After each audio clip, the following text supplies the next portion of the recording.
Guys, how you doing? Jamie Benizri back from Hong Kong. And as soon as I got back, I started getting emails about tickets in particular. As you know, I was a former prosecutor with the city of Montreal, now co-founder of Ticket Aid with Avi Levy. How are you guys? So I want to talk to you guys about something that that people ask me all the time, and I want to dispel some of the urban legends about stop signs. I used to prosecute about 20 to 30 stop signs on every role that I had. I've seen defenses range from every flavor and every nature whatsoever. So I wanted to ask Avi a little bit about stop signs, so you guys can understand a little bit about what's a defense, how it works, what to look out for when you guys are approaching a stop sign. So Avi, first of all, what's up, man? I'm good. Welcome back, Jamie. Thanks a lot, buddy. So right now I want to talk to you about something.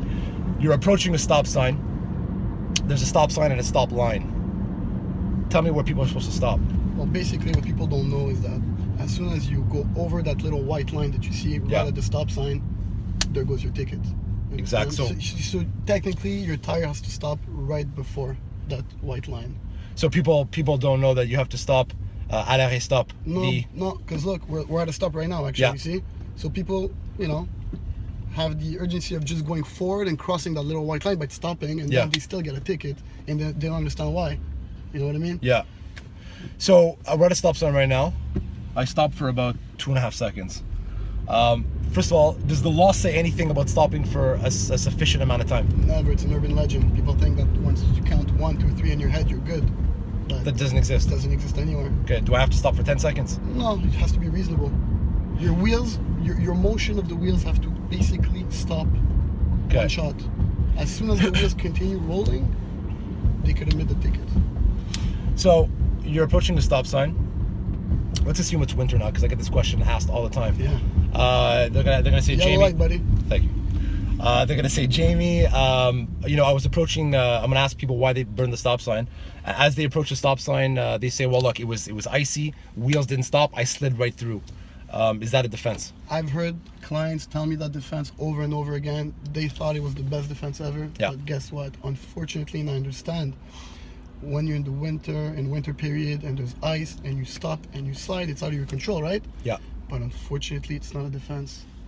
Basically, when the roads are icy, you have to take reasonable action to stop before that stop sign. So if you said it's icy and the stop's coming up, better start braking a long time before the stop sign, so you'll be able to make an adequate stop sign. You know what I mean? Okay, so slow down during the icy conditions. You have exactly, basically.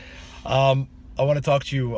Also about stop signs, and where you see police officers, whether they're hiding or whether they're in operation.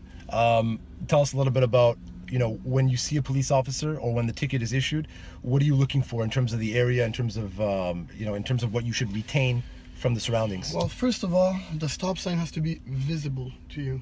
Okay, so sometimes you're gonna see, specifically when you go up north, there's trees. If there's a tree that's hiding the stop sign, well, there you go. That's an amazing defense. You know what I mean? Because you see green, you don't see the red. Yeah. There's no way that you're gonna know. Yeah. Okay. If the stop sign is too high, the pole. Yeah. If it's too high, that's also a defense. It worked in the past. You have to understand also that when the police officer stops multiple cars sometimes, okay, he's busy doing something else. You probably did your stop, he turns around and he sees you pass. Although you did your stop, he thinks that you did not do your stop. Yeah, he sees you as you're already engaged. Exactly, you're already engaged, so he gives you a ticket. There's a lot of defenses for these kind of things, and a lot of people do get, tickets for infractions they did not commit, and that's why basically we exist.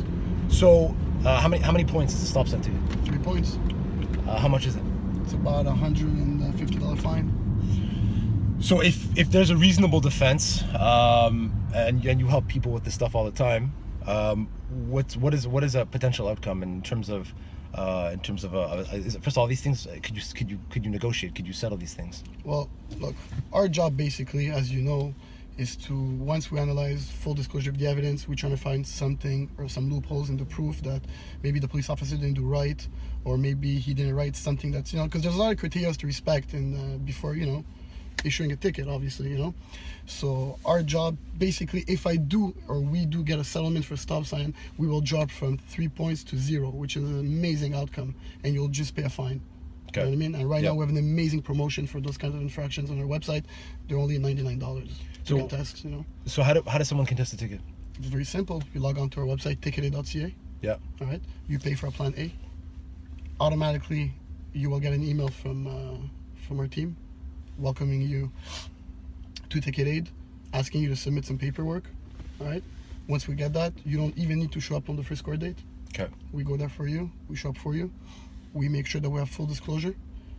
If we see that we can make a deal on that day, we will. And if we cannot, or for X reasons, we'll just postpone it until the next court date. Then we'll eventually meet up with you and tell you exactly what's going on. What's the prosecutor's position?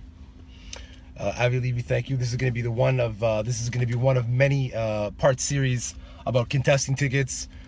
So I can answer your questions in real time because same questions will keep coming up over and over again. And this is the guy who's going to be answering them. Thank you very much, guys. Thanks, guys.